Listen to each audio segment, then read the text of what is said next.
Facing challenges and overcoming setbacks is part of doing business. Whether you have the expertise to survive them or not could mean the difference between success or failure. Welcome to We Are Women, featuring revealing conversations that provide invaluable insights into the success secrets of female masterminds. A must listen for every entrepreneurial woman. Now here's your host, Janeen Vosper. Hi, it's Janeen Vosper here, and welcome to this episode of the We Are Women podcast. Today with me, I have Christine Sharkey. Now, Christine and I have so much in common and so much we want to share about sales and so much experience in that field. And I'm so looking forward to what Christine's got to add to this, because I think, and her whole thing is about follow-up, and it's one of the most important things. So Christine has had many years experience in customer service and building relationships and running a security business and generally in the service industry. She's married, she's got one daughter and a couple of grandchildren as well. And her passion is to provide businesses with an opportunity to give their clients and potential clients an excellent customer experience and thereby grow their business. And Christine's been in her spare time enjoys reading and walking and spending time with family and friends, as well as learning new things.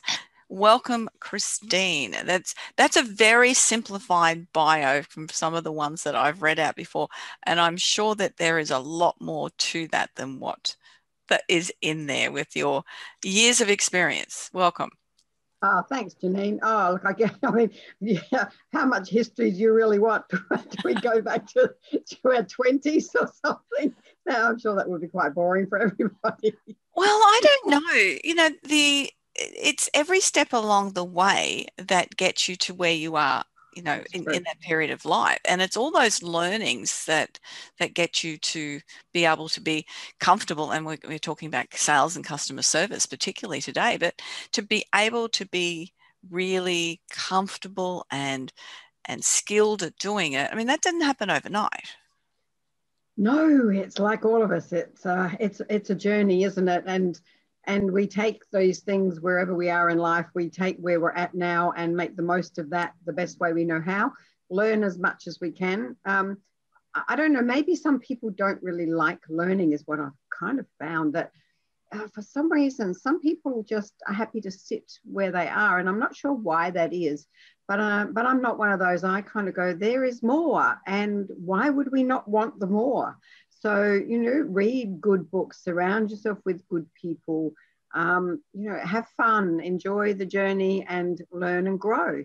And then you get to where you and I are and it's like, oh, this is pretty cool. Yeah, and it's easy to do because you've just done it. And as you said, taken those little steps, it's quite coincidental. I wrote a thing this morning and sent out a marketing thing to some of my clients, and it was on that about Einstein's quote, you know, the definition of insanity is continuing to do something the same way and expecting different results. Mm-hmm.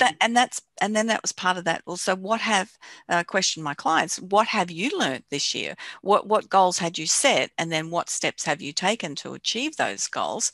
Because if you haven't taken any steps and you're continually doing the same things the same way, or you haven't got guidance from experts, or you haven't read the books, you got coaching, whatever it is, if you haven't done that, then what are you expecting to be different than the results that you've had every other time?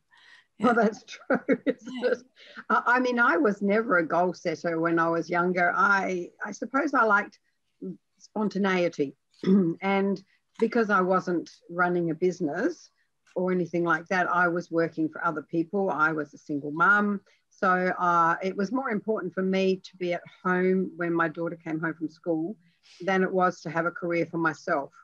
And it is a choice that people make along the way. And I suppose these days it's a little easier, although if you're not there, you're not there. So I don't know how that works for people these days. But for me, it was really important to make sure that my daughter knew that I was there for her when she finished her day at school, because, you know, kids come home from school and all sorts of things happen. So So for me, it was never a matter of needing to have goals in some ways, from the perspective of running a business or anything like that.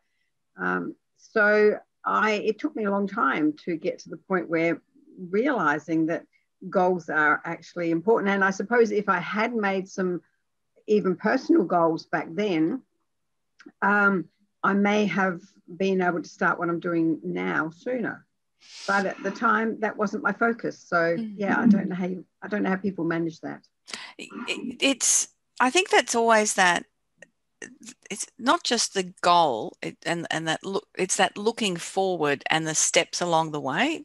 Sometimes we may not achieve that specific goal, but it's the steps we've taken along the way that help us grow and then find, and for you and I, obviously it's customer service, which find those passions that we love to do. And I know when I'm talking to students who are trying to figure out what they want for their career and where they want to go, my first question is what are the things that you like to do? Because there's nothing worse than being, if you love people and you love communicating and you love being in service, then sitting behind a desk as an accountant is just not going to work for you. Oh no. So being able to know what's important. But if you're more introvert and you love things to figure things out, then that's a perfect occupation for you. So it's all that part of that journey, isn't it? Every step you take along the way, and yours, you talk about customer service and building relationships and a security business. So tell me about the security business that you built. Well, my husband Neil was a Telstra technician for most of his life, and then he took a package, and so by that stage, we were we didn't even get married until we were only been married 26 years now, so 25 years now. So he wasn't a part of my life in the days when I was bringing my daughter up, but so he decided to take the package that Telstra were offering, and then went out to be a handyman because he likes tinkering with things and fixing things. And he likes to be, the knight in the shining armor, rescuing people from the things they can't do for themselves, especially, probably a bit older people or single moms and people like that who can't do things themselves. So he's that sort of white knight type of person and gets a real kick out of helping people like that. And so that didn't really work very well for him. And eventually a friend of his said, "Oh, why don't you come and install alarms?" He said, "Oh, well, that's sure. Why not? I'll give that a shot." So he did that. And then we just gradually got more and more work and ended up with a business. In a way, it was a little bit, I don't know. It was one of those things that evolved, I suppose. We didn't plan it that way particularly, but it evolved into that. And I realized that I actually loved doing that, and realized that I actually had always wanted to build something.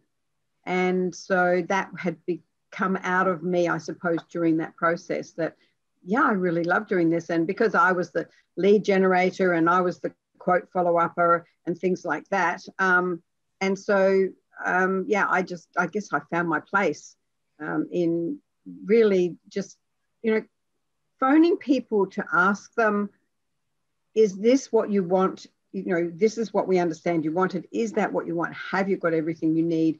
Is this fulfilling the needs that you have and things like that, which Neil would have checked when he was there doing the quote. But, people change their minds or they suddenly think of something they didn't think of at the time and all this sort of stuff. And so I just found that was like, I just loved to do that. It was such fun, and getting to talk to people and what's happening in their day or their week or their life or whatever. And it was really cool. I really enjoyed it so much. And when you're going into that sort of process without necessarily the end agenda, I mean, the reason for the follow-up is to get the sale, but that's not your agenda when you're talking to somebody. I mean, I'm assuming from those conversations, your agenda is to help people and help them get what they want. And it's such a different space and feeling than ringing somebody to go, okay, I'm ringing them now to close a sale or to get them to do something. And that doesn't feel as good as, okay, I'm ringing them now to help them out. Exactly. And it's interesting, different periods of my life, people have said to me, oh, you should be in sales. You should be in sales. And I'd go, no, because back then salespeople they just get the sale, push, push, push. And they had such a bad reputation. And not all of them were like that, but the reputation was like that. And I went, no way, I am not going to be one of those people. But I suppose I think things have changed a lot in the last, I don't know, maybe 20, 30 years or something, maybe 20 years, things have changed a lot. And I think sales are evolving into that aspect of actually, I mean, they always said, well, you're there to help the people, but you could tell with a lot of people, they weren't. They were there to get the sale. And that feeling is such a revolting feeling. And if you've ever had anybody do quotes for you, you can tell the ones that are there to get the sale and versus the ones who are there to help. And so I never wanted to be one of those people that with that sort of reputation. So I steered away from sales until we had our own business. And then that's when I kind of was able to be, I didn't even consider myself a salesperson. I was there to help the clients or the potential clients have a great experience and like us so much that they wanted to deal with us. Yes. And that it's this whole shift in energy when you're doing that. I teach people how to close sales. There's no doubt about it. If you don't close a sale, you don't have a business. That's the bottom line. But if it's a totally different energy when you're going in to be able to assist people. And I know when I'm talking to people about coaching, sometimes I'm not the right person, or I'm talking to organizations about going in and training them. Sometimes I'm not the right person, and I will then let them know that I've got so many contacts. I know of other people that might be able to fill that spot for them. But it's just being, I can do this, but I can't do this. That's the honesty part. And people appreciate that honesty also, that you're able to, you're still helping them. You're still helping them get the results they want, but you're just doing that in a different way, and you get remembered that way. Yes. And we do that a lot now because we still have the security business, but we don't, Neil's sort of semi-retired, and so he has pulled back a lot, but we still get calls from people who want, say, some of the more modern technology of, entry and house things where you make everything work with one push of a button thing and all that great technology that's around. And people still ring us and say, do you do this? And we're, no, but I do know somebody who's excellent at it, and I will get him to give you a call. So there's still that thing where you're still helping people get what they need. And I think that that's the most important thing, is when their needs are more important than my needs. Yes. Yeah, that's a great way of phrasing that their needs are more important than my needs. And it does. It makes it people will feel comfortable with that mindset as opposed to trying to make a sale. A friend of mine used the quote that she feels icky. I often use that word because I absolutely love selling, and I love helping people get good at selling because I want them to see them succeed in business. But the primary part of why I want them, and so that's why I do it, because I want them to succeed in their business. And as we said, if you don't make a sale, you don't have a business.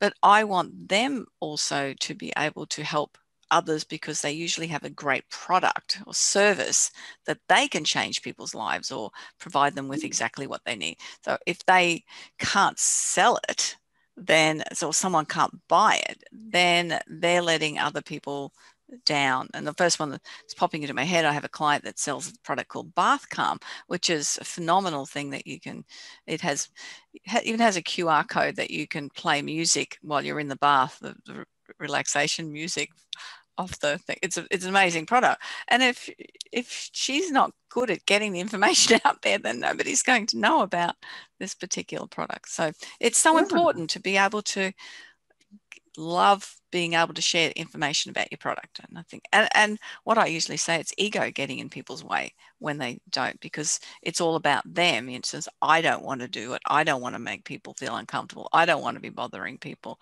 So it's the focus is on them and not the focus on the client.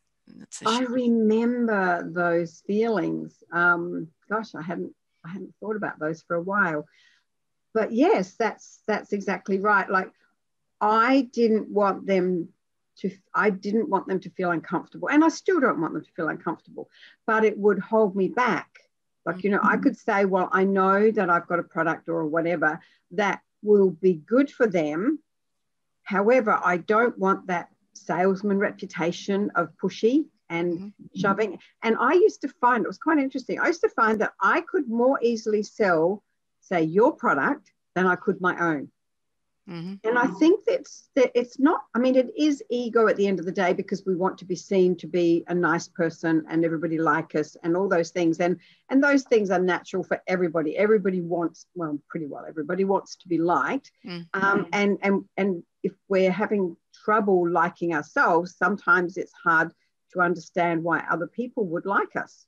So that comes across in the way that we portray ourselves, and people may not know what's going on, but they feel it.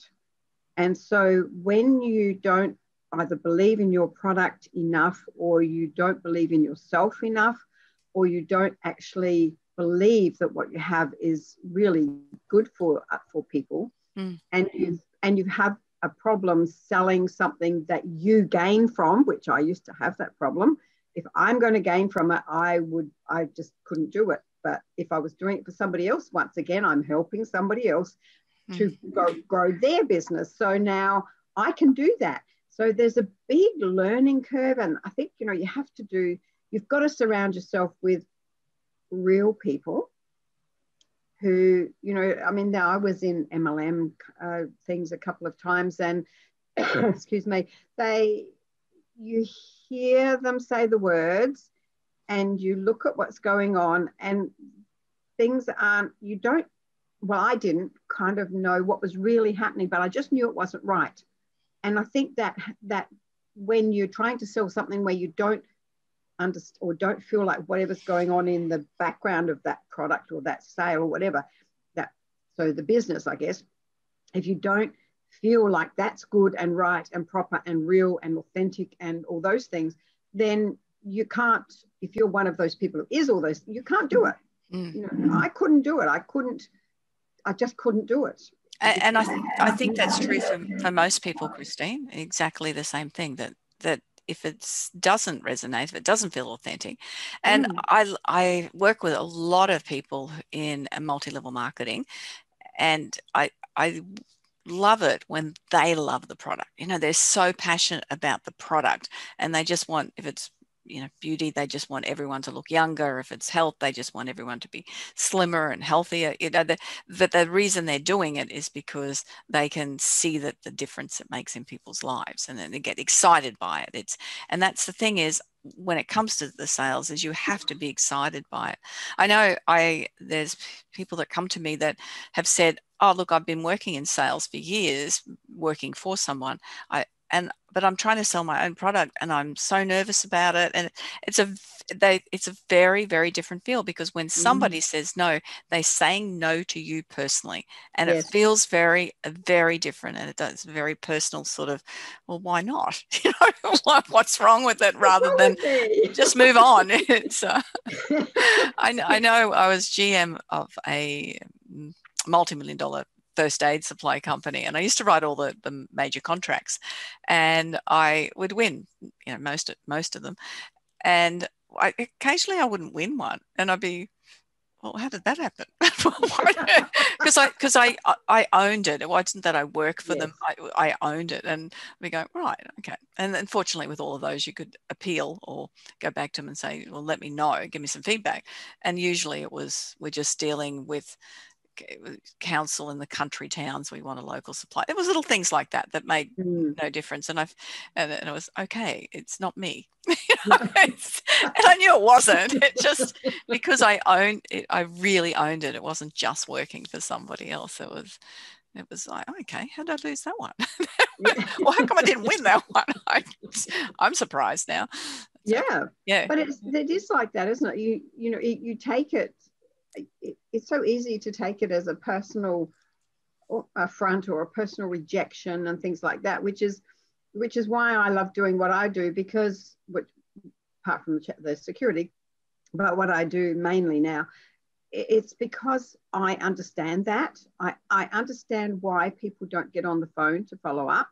I understand why they don't want to make those calls, because they are invested in it and own it, like you say.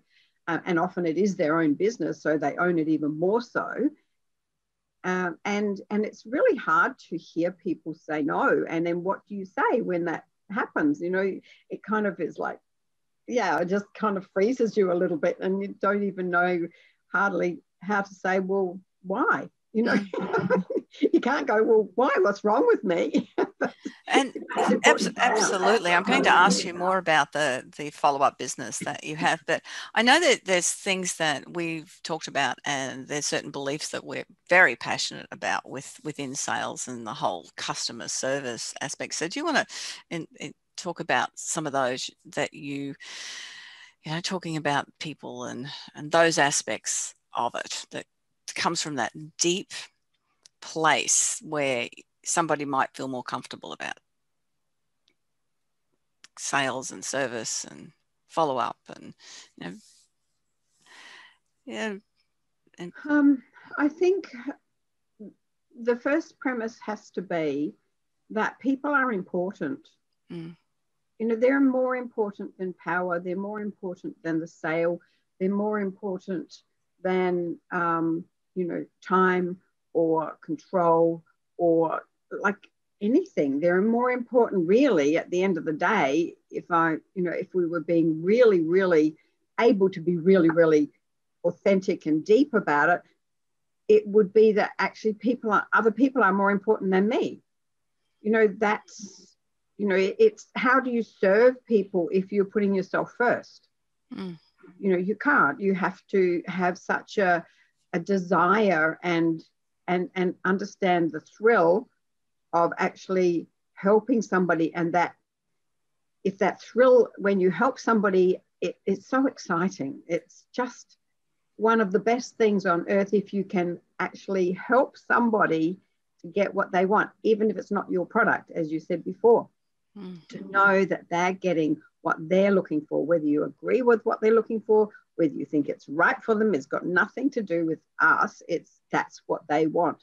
And you may be able to have an opportunity to talk to them about why do they want that particular thing? Have they checked out something else that might be better in the situation? But you can't tell them that's not the best thing for them. But there are opportunities to get inside of people and share things and share some of your experiences or your understandings, or find out. Sometimes people want something to fill a gap.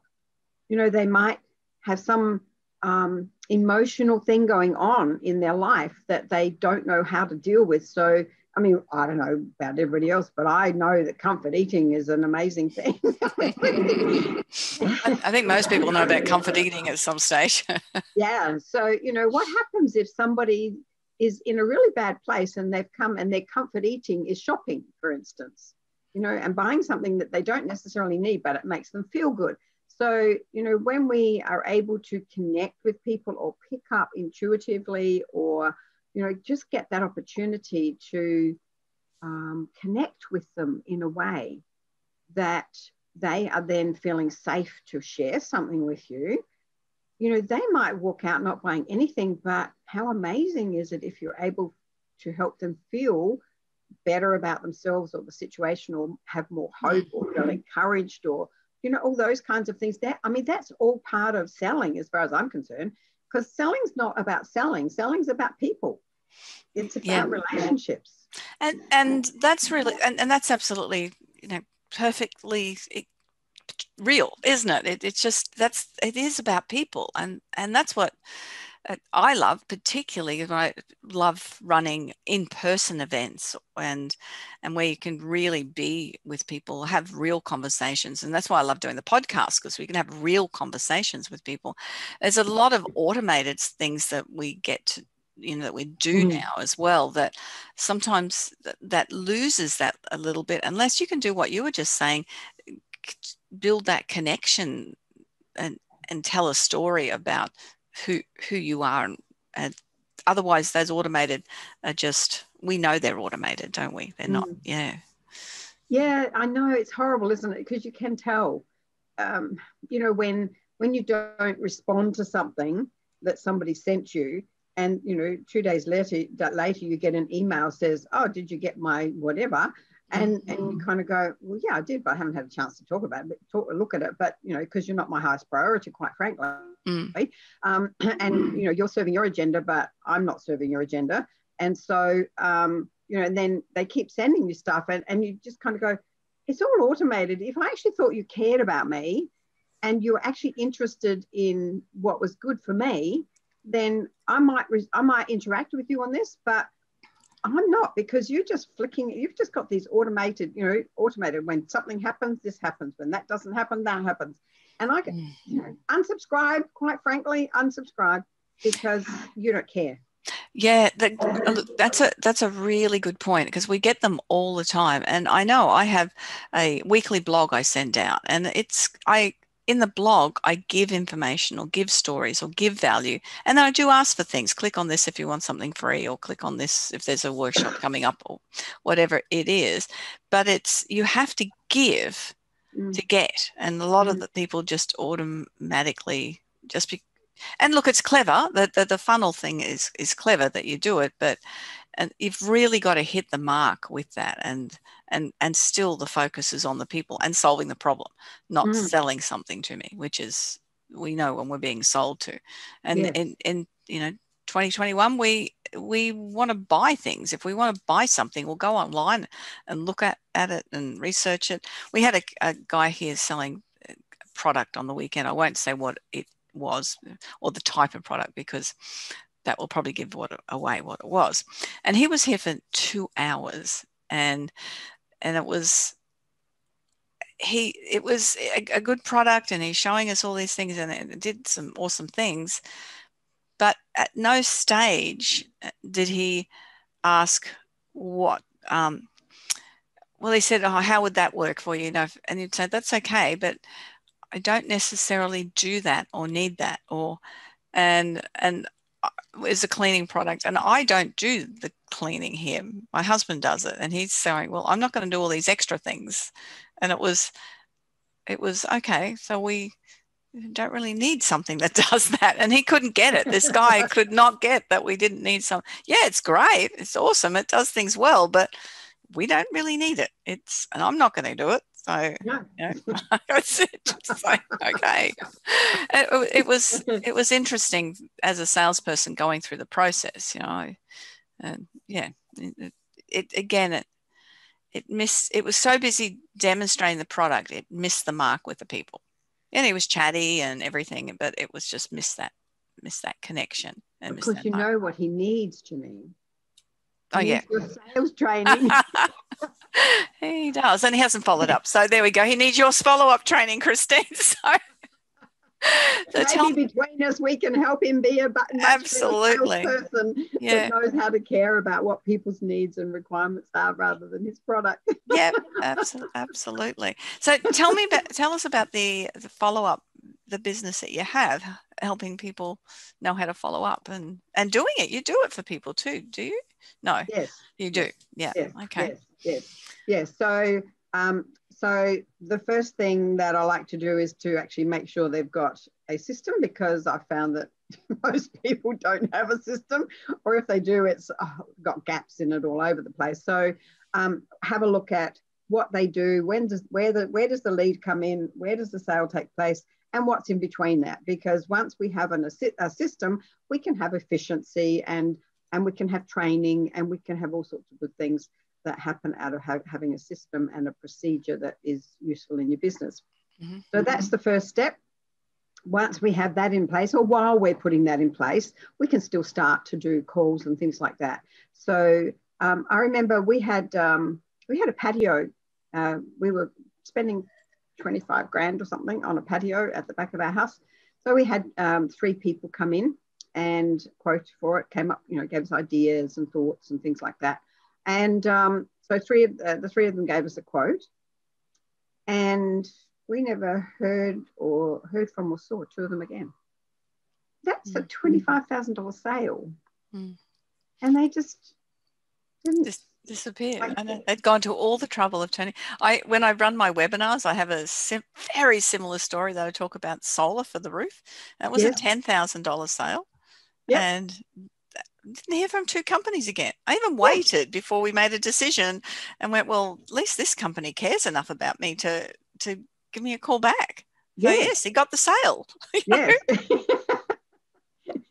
And with our guy, I mean, because because we kept going, well, what if we did this instead of that, or would it be possible to have this included and things like that. So the poor guy, I mean, it was a normal sale for a large priced item where we had lots of questions and toing and froing, and so we probably had, I don't know, maybe 12, 15 points of contact with him during that period of time. And nothing was too much trouble. He was never upset about it. He never got a feeling of like, oh gosh, these people are a nuisance.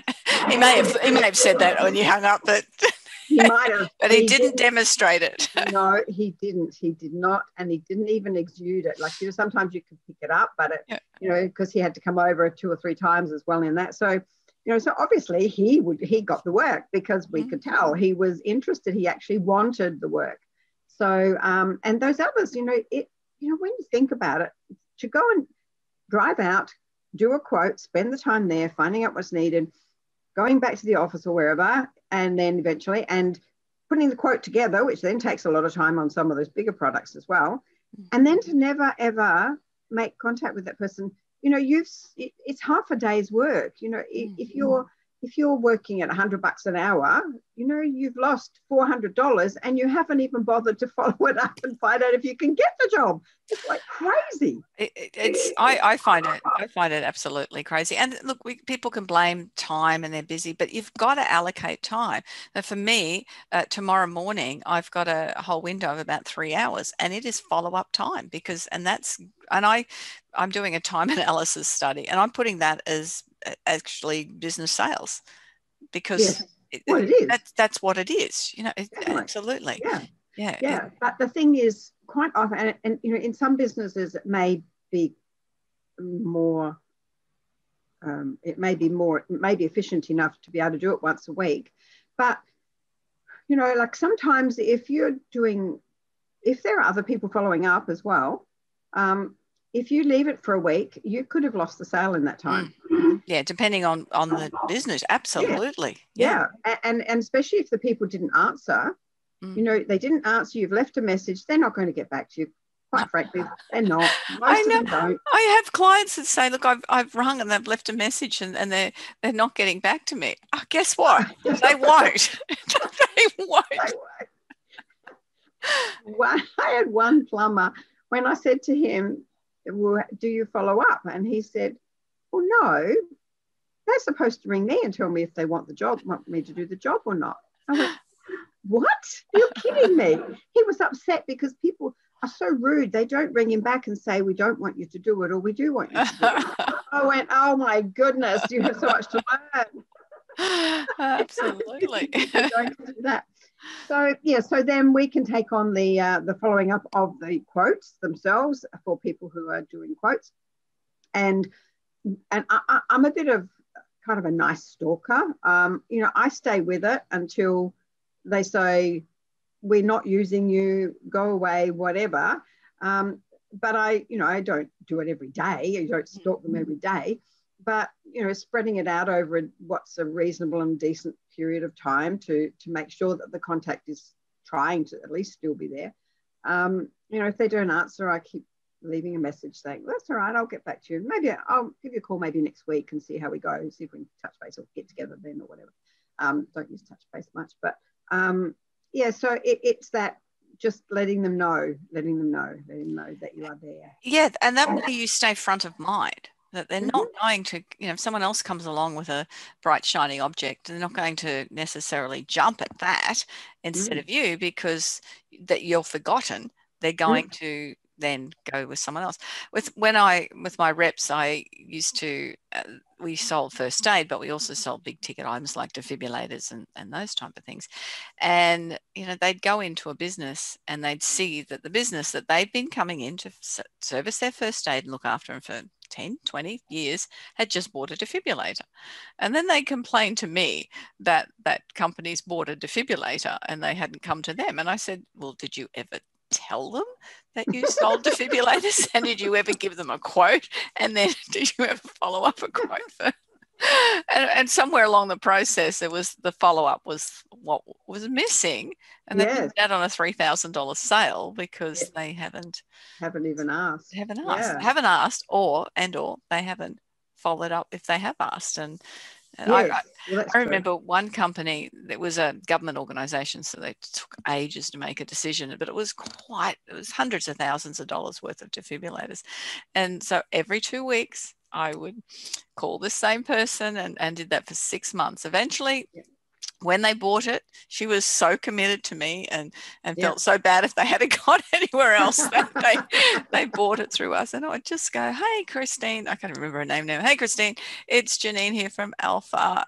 just making my fortnightly call to see where this is in the process and is it moving forward yet? And find out what was going on, and that you'd end up building a relationship. Exactly.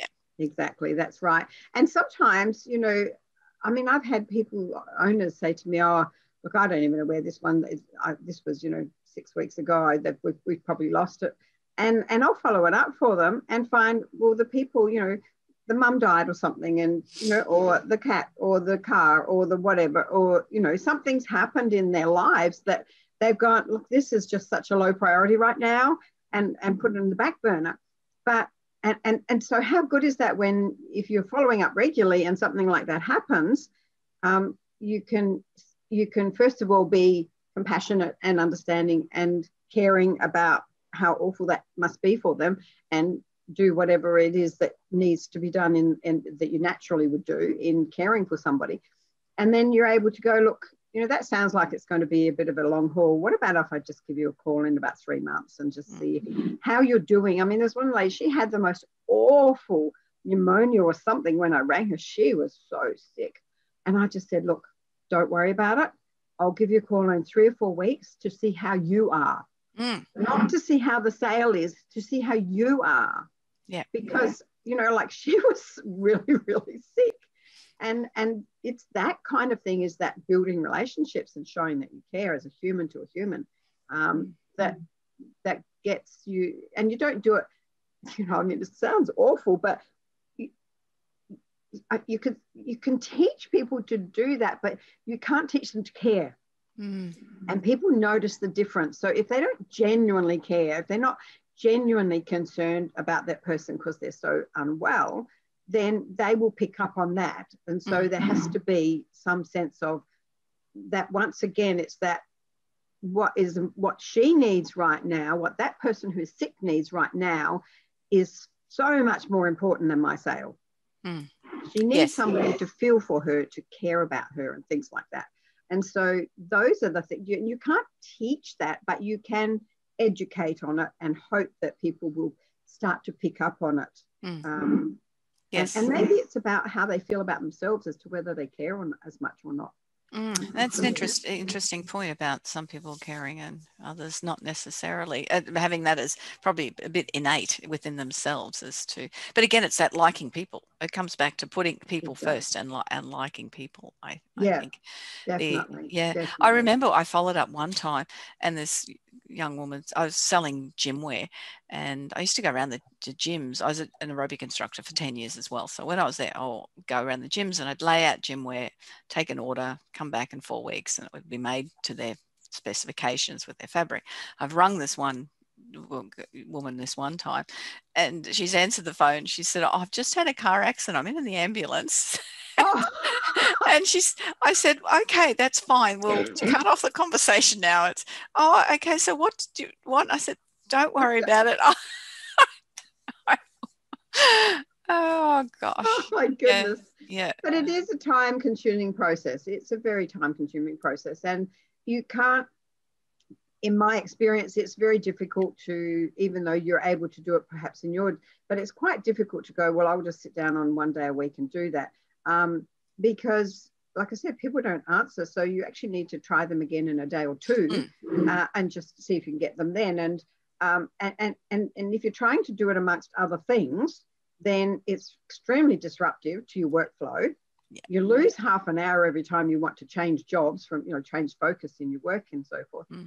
So for us, it's good because it's exclusive. That's all we do, that we, apart from the other calls as well, but all we do is follow up. So whether it's a following up of a quote or whether it's a follow up of warm leads, somebody might have been to an expo and they've got all these warm leads, and, so many of them just ended up in the bin because they don't have time to follow them all up. And so it's such a waste of all that time that they're paid to stand there at the expo all weekend. Yes. And they invest hundreds of dollars to be there, and not thousands. And exactly. And then they just end up in the bin. So, having somebody to even take half of those off their load so they can do some themselves and somebody else can do them, it just makes it so much more worthwhile to have spent that time. And then the people actually know that you care about them because you're actually talking to them about their needs. Yes. Or whether it's after the sale, after the job's done. And, how do you know that the subcontractors or the employees are actually upholding the values and standards you have? That's a really good point with that. And I'm going to come back to this while we're on because we're nearly time to start wrapping up. Actually, oh really? Oh, we just started. I know. Any particular days of the week do you find better, or any times of day that you can get people? I know when I was doing a lot of it with one company, we'd do Tuesdays and Thursdays. It tended to be people weren't at the end of the week not even caring about it, or the beginning of the week when they had really busy goals to set and things to achieve for the week. But that was, and not at lunchtime was the other point that I found. But anything that you've come across that times work better? I find it really hard to find a pattern because I think partly, and I mean, so many people are working now as well. Although there's a lot working from home, so they can answer the phone more easily from that. But no, I mean, I haven't really noticed a pattern. It just depends on people's lifestyles. And, I mean, somebody might work a lot during the weekend, and so they have a day or two somewhere in the week that they're available, or, they've got kids and whatever the kids are doing. And, like there's just so many variables. I haven't actually been able to find a particular pattern, really. I suppose the point is to do it. That it's the doing it, it's to continue to do it, and then in amongst the doing it, first of all, they know you're trying because they're getting messages from you, and then when you do get them, it's just happens to be a good time. And how do you know when that is if you don't keep trying? Yes, yeah, and when people follow me up for things, I thank them for doing that because it's a big deal to do that. I have people saying, thank you so much. Look, we're not ready to do it now, or we've gone somewhere else or whatever, but thank you so much for ringing us. Like they go, wow, that's a bit unusual. Yeah. Because it's not as normal as it should be. No. And then there's also the following up to take care of the clients you've got. I mean, what about that? How do you, obviously, if you're depending on your industry, there might be opportunities to upsell, but even if there's not, to take care of them and help them to know that you value them and they're important to you and you appreciate their business and things like that. And I'm sorry, but an email doesn't cut it. I'm sorry, it does. If they see it, because let's face it, there's so many come in a day. It's probably way down there on the computer line and they may never see it. And a text, I always feel like, unless you've made phone calls first, for me, a text is like, well, I want to I want to make this sort of somewhat effort to contact you, but I don't actually want to spend time waiting on the phone to get hold of you. Yeah. And that's why the beauty of having a company like yourself who's got the time to do it. And it's not taking away from the running of the business for somebody, but they've got somebody else to do that. You know, I think that's important. We usually do 3 takeaway points when we're, you know, the important things. I know we've discussed most of them, but I like to sort of finish with them where people go, oh yeah, that's right, I remember that now. So what 3 takeaway points do you have? Okay, I think the biggest takeaway point is that people don't care what you've got to sell until they know you care about them. Okay, yeah. And I totally agree, especially a service industry, you know, more so than, you know, product necessarily, but definitely a service-based industry. So that's number 1. So people, and I know we were talking about systems earlier too. Oh, yes, the system. We do. Oh, yes. Yeah, have a system. If you haven't got a system, if you don't know how to do a system, if you don't know anything about systems, if you're like I used to be and think, it doesn't matter, I know how to do it myself, so it's okay. Any of those things, like, I mean, even if people just want to ring in and talk about a system or what do I use or what do I recommend, and I don't know them all, but I can at least get them started with something simple if they want to, or we can just have a proper look at everything and whatever they need, ring and chat if they want to. I don't mind. That's fine. I'm happy to help if I can. Okay, so that's 2. And the third one? Excuse me. I've forgotten what I wrote on the No, that's okay. I think you definitely covered it anyway, which is if you haven't got time and you're the good technician in the business, you really need to outsource, don't you? Oh, definitely. Yes. Yeah. Outsource as much as you can if you're and especially if especially if you're like trades, or not just trades, I mean, all sorts of things that women do as well that aren't just about trades and that, but whatever it is that your business is, if you know that there has to come a point where this has to work without you, but at the moment it needs you, but you don't have enough time, then outsource some stuff. Outsource the time-consuming, disruptive things. Yes, or things you're not good at. That's the thing, is the things you're not good at, and often if you're not comfortable with sales and the follow-up, then go and do the work and get somebody like yourself to do that, or work on your business to help grow it in another way. Yes, absolutely. So they're really 3 such important points when it comes to, you know, growing a business and having a business that you can love working in also, because that's if we got our own business, that's the thing, we want to have fun with it and we want to enjoy what we're doing on a daily basis. And if you're really uncomfortable about that, I still, as you would probably say, recommend as people get a little more comfortable about it, change the approach, because you're focused on the person and not the sale. But if you're not uncomfortable, then, you know, whatever you're not good at, you need to outsource. Yes, definitely. And so, on that, how can people get in touch with you, Christine? Well, they can phone me. My number is 0423 374 114.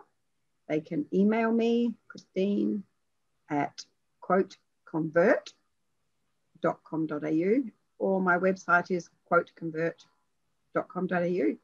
Excellent. Details in there as well. Yeah, then it'll all be on the show notes, so people will be able to find all that information also. So is there anything that you want to add just before we wrap up? Give your clients, customers, potential clients, potential customers, the best experience that they can have, and they will, even if they don't buy from you, they will still talk about you because the service was amazing. Yeah, that 10 out of 10 service is what we want to be able to offer, isn't it? Well done. Thank you, Christine. Really, it's great information and great conversation. Thoroughly enjoyed it. Me too. That's Christine Sharkey, and you can contact Christine and through her website which is quoteconvert.com.au. And that's another episode of the We Are Women podcast. Remember, if you're not sure about things that you want to grow, how to grow your business, or how you want to speak about your business, how you want to pitch it, any of the ideas, then please book in for a free strategy call. All it's going to cost you is 20 minutes, and I'll be able to offer you some advice and be able to possibly help you myself, or somebody else might be able to help you. But let's have a conversation. So go to janeenvosper.com, and please, if you are anywhere around that you can, not while you're driving and listening to the podcast, but if you can leave a 5-star review, that would be greatly appreciated. I really look forward to you joining me on the next episode of the We Are Women podcast. Bye for now.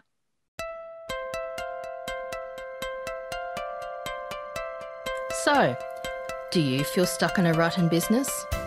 Visit speechperfect.com.au and download Janeen's free ebook to avoid the 5 most common stumbling blocks women face in business. It's jam-packed full of tips to overcome the barriers that could be holding you back from the success that you dream your business will be. We would love you to leave a review of today's episode and share this podcast with other women in need of entrepreneurial inspiration. Subscribe to the next episode now and join the We Are Women community.